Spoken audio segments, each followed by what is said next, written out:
Un prêt hypothécaire vous aide à acheter votre maison, mais il existe de nombreux frais supplémentaires auxquels on ne pense pas. Dans cette vidéo, j'ai décortiqué chacun des frais juste pour vous. Bonjour les amis, bonjour les amis, bonjour les amis.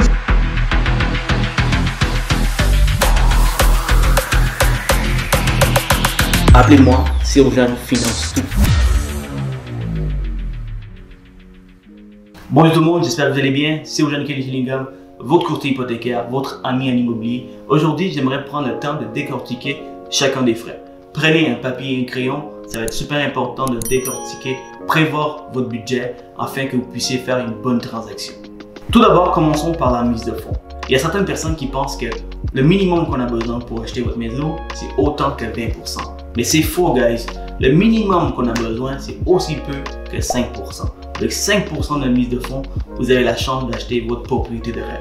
Donc, si prenons l'exemple d'une maison à 300 000, 5% c'est 15 000. Par contre, vous allez avoir une prime d'assurance qui sera obligatoire, qui sera ajoutée dans l'hypothèque lorsque vous achetez votre maison. Donc, si je prends l'exemple de 300 000, 5%, 15 000, 300 moins 15, 285 000, plus il y a une prime d'assurance qui va s'ajouter, qui est de 4% lorsqu'on met 5% de mise de fonds.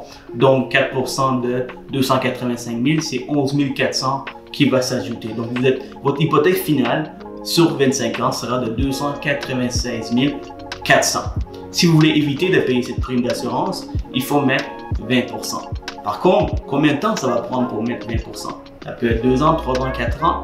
Alors, si vous ne voulez pas attendre, vous pouvez acheter avec aussi peu que 5%. Deuxièmement, il y a les frais de notaire. Pour la préparation, les signatures, l'enregistrement de divers documents légaux nécessitent un expert qui est le notaire. Les honoraires de notaire peuvent varier entre 750 jusqu'à 1500 $.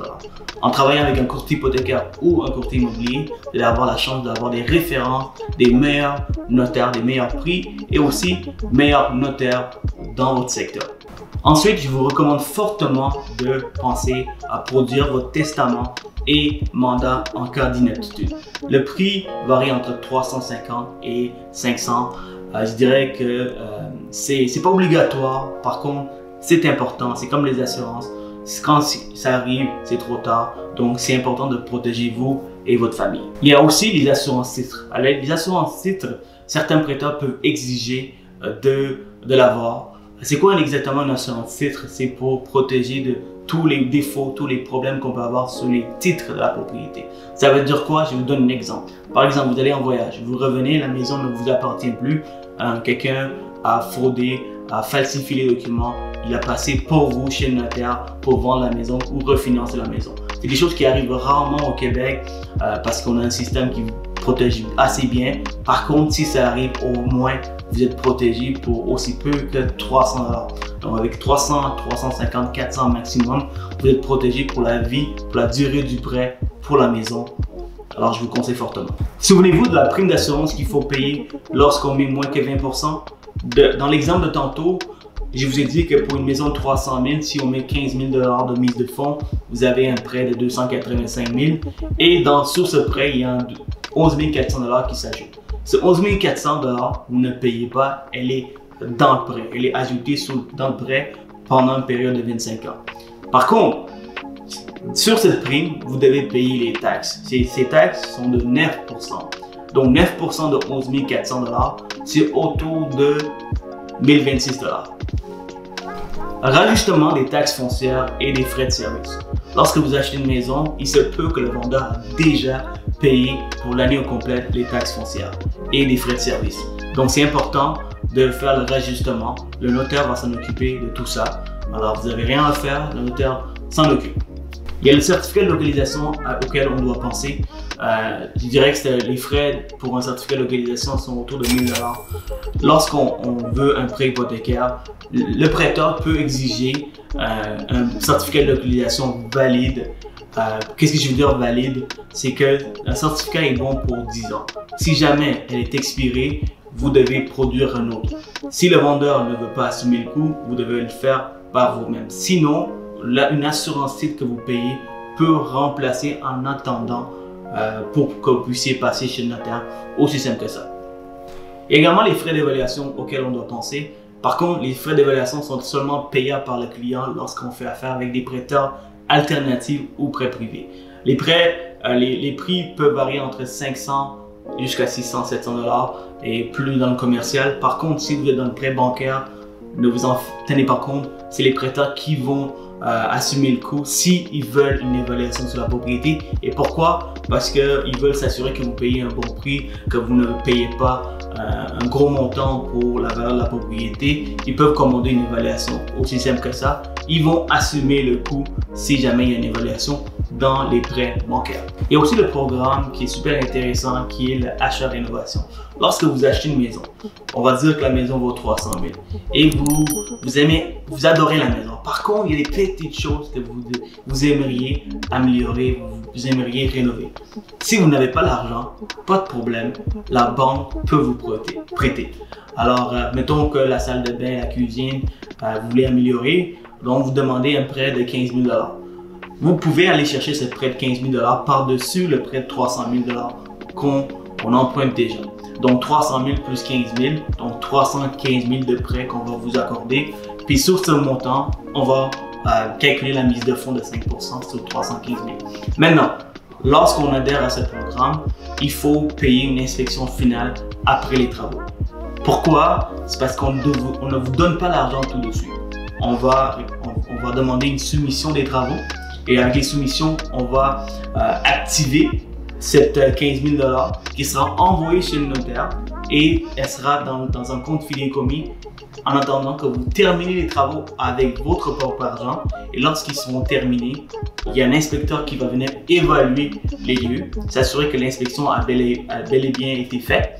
Et on va pouvoir vous accorder ce 15 000 $ pour rembourser soit les prêts que vous avez faits pour faire ces travaux ou soit un contracteur que vous avez engagé sur crédit pour faire les travaux.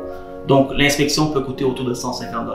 Il y a aussi l'inspection pour la qualité d'eau. Si vous achetez dans les régions où l'aqueduc n'est pas connecté à la ville, c'est important d'inspecter l'aqueduc de la maison. Alors, ça peut coûter autour de 100 $ pour l'inspection. Alors, je pense que c'est quelque chose qui est important de le faire si vous achetez dans les régions comme un chalet, une maison secondaire. La fameuse taxe de mutation. La taxe de bienvenue, comme on dit, est une taxe pour vous souhaiter la bienvenue dans leur ville. Et les villes vont vous envoyer cette facture 1 à 3 mois après l'achat.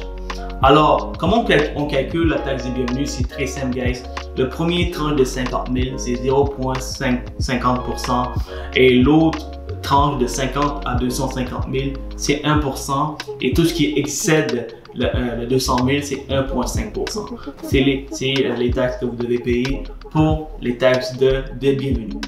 Et dernièrement, guys, pour finir, il y a d'autres frais, donc on n'a pas fini avec les frais, il y a d'autres frais supplémentaires auxquels on ne pense pas, comme les frais de copropriété. Si vous achetez un condominium, les frais de copropriété sont payables chaque mois, donc il faut prévoir un budget chaque mois en plus de votre prêt hypothécaire.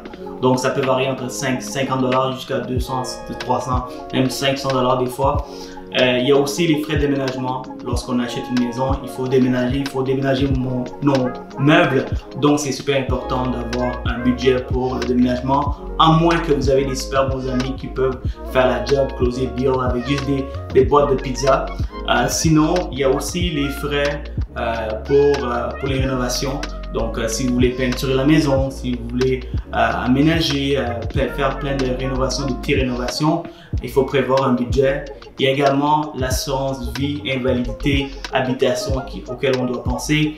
Ça peut varier entre 100 à 300 $.